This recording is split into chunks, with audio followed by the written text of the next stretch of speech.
Friends, बहुत बहुत स्वागत है आपका अपने चैनल हिंदी जी के ट्रिक्स पर। आज के इस वीडियो में हम डिस्कस करने वाले हैं जो हमारा यूके ट्रिपल एस सी स्केलर एग्जाम की सीरीज चल रही है साइंस की, इसका वीडियो नंबर 13। यानी इस वीडियो में हम बात करेंगे कार्बन के अपर रूपों के बारे में। कार्बन के अपर रूप कौन कौन से होते हैं इस वीडियो में हम डिस्कस करने वाले हैं। कार्बन के क्रिस्टलीय अपर रूप, हीरे को जानेंगे, साथ ही साथ जानेंगे इसके गुण, ग्रेफाइट और इसके गुण, साथ ही साथ जानेंगे फ्लोरीन और इसके गुण। देखिए आपके सिलेबस यानी जो सिलेबस दे रखा है एनसीईआरटी क्लास 10, तो वहाँ पर जो कार्बन के प्रारूप या अपर रूप दे रखे हैं, ध्यान रखना ग्रेफाइट और हीरा ही दे रखे, ये मैंने ऐड ऑन कर दिया है, कभी यहाँ से भी क्वेश्चन बन जाए। तो चलिए करते हैं शुरू।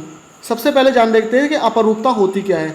किसी तत्व का दो या दो से अधिक ऐसे मुक्त रूपों में पाया जाना जिनके रासायनिक गुण एक समान हो लेकिन भौतिक गुण अत्यधिक क्या हो, भिन्न हो, यानी कि अलग अलग हो, अपर रूपता कहलाता है। एक ही तत्व के इन विभिन्न रूपों को क्या कहते हैं, अपर रूप कहते हैं। यानी जब एक ही तत्व दो या दो से ज़्यादा रूपों में पाया जाता है और ऐसे रूपों में पाया जाता है कि रासायनिक गुण तो सेम होते हैं लेकिन भौतिक गुणों में बहुत ज़्यादा भिन्नता होती है, जैसे कार्बन, ग्रेफाइट और फ्लोरीन के होती है, तो उसी को क्या कहते हैं, अपर रूपता कहते हैं। कि यानी कि ये तत्व अपर रूपता दिखाता है। और ये जो रूप होते हैं तत्व के, जो अलग अलग रूप होते हैं, इन्हीं को अपर रूप कहा जाता है। तो जान लेते हैं कार्बन के अपर रूप। कार्बन के अपर रूपों को दो प्रकार से विभाजित किया जा सकता है। एक है क्रिस्टलीय कार्बन अपर रूप और दूसरे है अक्रिस्टलीय। अब यहाँ पर जो सिलेबस में है यानी कि क्लास 10 एनसीईआरटी के, ये क्रिस्टलीय अपर रूप है जिसमें हीरा और ग्रेफाइट मेन रूप से दे रखे हैं। बाकी इसके क्या होते हैं, अक्रिस्टलीय होते हैं, जिसमें आपके क्या आ जाते हैं, यानी गैस भी आ जाती है, जैसे कोयला वगैरह, ये सारे के सारे इसके अक्रिस्टलीय अपर रूपों में आते हैं। तो इस वीडियो में हम बात करने वाले हैं कार्बन के क्रिस्टलीय अपर रूपों के बारे में। तो कार्बन के क्रिस्टलीय अपर रूप कितने होते हैं, 3 होते हैं। सबसे पहला कौन सा होता है, ये होता है हीरा। कार्बन के क्रिस्टलीय अपर रूप, सबसे पहला हीरा। हीरा एक पारदर्शक पदार्थ है जिसकी चमक अद्वितीय होती है। यानी हीरा क्या होता है, पारदर्शक, जिसके आर पार देखा जा सकता है, और इसकी चमक अद्वितीय मतलब ऐसी होती है कि ऐसी किसी की चमक नहीं होती। सभी को पता है कि कैसे चमकता है, कि भाई कैसे, चमक का उदाहरण ही हीरे से दिया जाता है कि कैसे चमक रहा है हीरे की तरह, तो इसकी चमक बिल्कुल अद्वितीय होती है।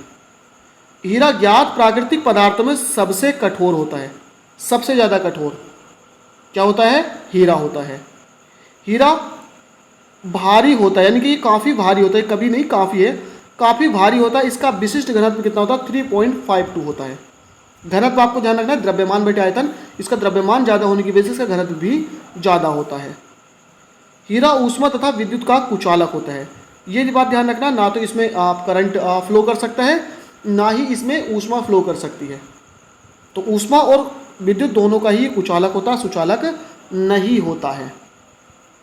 हीरा सभी विलायकों में अघुलनशील होता है, क्योंकि काफ़ी ज़्यादा कठोर होता है, इसी वजह से किसी में घुल नहीं पाता है और ये अघुलनशील होता है, चाहे आप किसी में भी इसको घोल लें।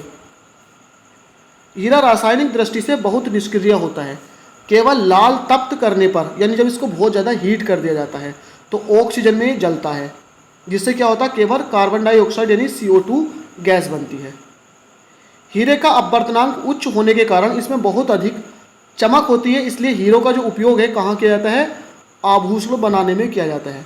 देखा होगा जो महंगे महंगे आभूषण होते हैं, जो नग होते हैं, वो किसके बने होते हैं, हीरे के होते हैं। हीरे का उपयोग काटने के औजार बनाने के लिए, चट्टानों में छेद करने के लिए, वेदन उपकरण बनाने के लिए, साथ ही साथ पिसाई के यंत्र बनाने में किया जाता है। क्यों, क्योंकि देखिए जो हीरे का उपयोग काटने, क्योंकि काफ़ी ज़्यादा कठोर होता है, किसी को भी काट सकता है। चट्टानों में छेद, क्योंकि चट्टानें खुद इतनी कठोर होती है, तो उससे ज़्यादा कठोर होना चाहिए जो हीरा होता है। साथ ही साथ पिसाई, जो पीसने वाले यंत्र होते हैं, उसमें भी इसका प्रयोग किया जाता है। नुकीले सिरों वाले हीरो का उपयोग आँख के शल्य चिकित्सकों द्वारा आँखों से मोतियाबिंद निकालने के लिए औजार के रूप में किया जाता है। हीरे का उपयोग मोतियाबिंद के ऑपरेशन अत्यधिक दक्षता और सूक्ष्मता से किया जा सकते हैं। तो हीरे का जो उपयोग है, ये एक औजार होता है जिसमें हीरा लगा होता है, वो आंखों से मोतियाबिंद को निकाल देता है और चिकित्सकों द्वारा इसका प्रयोग किया जाता है। और हीरे के उपयोग से या हीरे की हेल्प से आप कह सकते हैं जो मोतियाबिंद के ऑपरेशन होते हैं, ये बहुत अधिक दक्षता और सूक्ष्मता के साथ किए जा सकते हैं। अब बात कर लें दूसरा, इसका जो अपर रूप है ग्रेफाइट। ग्रेफाइट क्या होता है, काले रंग का अपारदर्शी तथा चमकदार पदार्थ होता है, यानी आर पार इसके भी नहीं देखा जा सकता और ये भी चमकदार होता है। आपने देखा होगा पेंसिल, जो पेंसिल रोड होती है जिससे लिखा जाता है, वो ग्रेफाइट का ही बना होता है।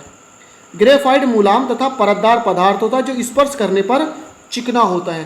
पेंसिल की रोड आपने छू के देखी होगी जो काली काली चलती है, आपने कोई शुष्क सेल देखा होगा, उसके जो बीच में होता है इलेक्ट्रोड लगा हुआ, वो इसका ग्रेफाइट का ही होता है। ग्रेफाइट हीरे से हल्का होता है, इसका विशिष्ट घनत्व 2.3 होता है। हीरे का कितना था 3.52 और इसका सिर्फ कितना होता है 2.3 होता है, इसलिए हीरे से हल्का होता है। ग्रेफाइट ऊष्मा तथा विद्युत का सुचालक होता है, मोस्ट इंपोर्टेंट।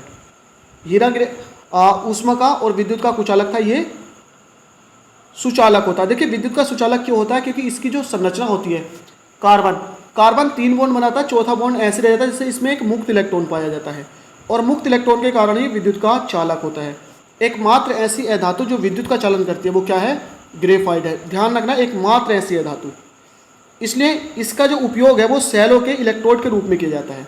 ध्यान रखना, मैंने आपको बताया था शुष्क सेलों में किया जाता है।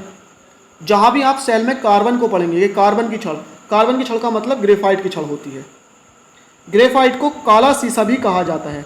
ये देखिए आपने देखा होगा कॉपी पर हम लिखते हैं तो ब्लैक कलर की लाइनें खींच देता है। यह हीरे की तुलना में कम निष्क्रिय होता है। ग्रेफाइट वायु या ऑक्सीजन में सख्त गर्म करने पर जलता है और जलने पर केवल कार्बन डाइऑक्साइड बनाता है। सिर्फ कार्बन डाइऑक्साइड, ये भी किसने बनाया था, वो सिर्फ लाल तप्त करने पर उसने रिएक्शन की थी ऑक्सीजन के साथ। ये सख्त यानी कि तेजी से जब आप इसको ज़्यादा देर तक गर्म करते हैं या जलाते हैं तो ये वायु में जलने पर क्या देता है, यानी ऑक्सीजन और वायु में जलने पर क्या देता है, कार्बन डाइऑक्साइड देता है। ग्रेफाइट के उच्च गलनांक के कारण इसका उपयोग ग्रेफाइट क्रूसिबल, देखिए ग्रू नहीं क्रूसिबल होगा, क्रूसिबल बनाने में होता है, जो उद्योगों में धातुओं को पिघलाने के लिए प्रयोग की जाती है। क्रूसिबल है, ध्यान रखना है, ये क्रूसिबल है, क्रूसिबल, ये गलती से क्रूसिबल हो गया है, तो क्रूसिबल बनाने में होता है। नेक्स्ट है फुलरीन, यह कार्बन का एक क्रिस्टलीय अपर रूप है। फुलरीन क्या होता है, कार्बन का एक क्रिस्टलीय अपर रूप होता है। बात करें इसकी खोज की तो ये हुई थी 1985 में, यानी कि 1985 में। फुलरीन के अणुओं की संरचना गोल गुंबद की तरह होती है, गोल गुंबद, इसलिए जो अमेरिका के वैज्ञानिक थे बकमिंस्टर फुलर ने इसका नाम क्या रखा था, फुलरीन रखा था। C60 जो होता है फुलरीन का सबसे अधिक स्थायी होता है, इसलिए इसे बकमिंस्टर फुलरीन कहा जाता है। तो सबसे ज़्यादा स्थायी फुलरीन कौन सा होता है, C60 होता है। कार्बन के तीनों अपर रूपों में ग्रेफाइट सबसे अधिक और फुलरीन सबसे कम स्थायी होता है। ग्रेफाइट सबसे ज़्यादा स्थायी होता है और फुलरीन सबसे कम स्थायी होता है। तो फ्रेंड्स आज के इस वीडियो में इतना ही। आई होप वीडियो पसंद आई हो, इसको लाइक शेयर करना ना भूलें। बाकी सारे के सारे वीडियोस आपको डिस्क्रिप्शन में लिंक मिल जाएगा, क्लिक करके देख सकते हैं। थैंक यू फॉर वॉचिंग, मिलते हैं नेक्स्ट वीडियो में।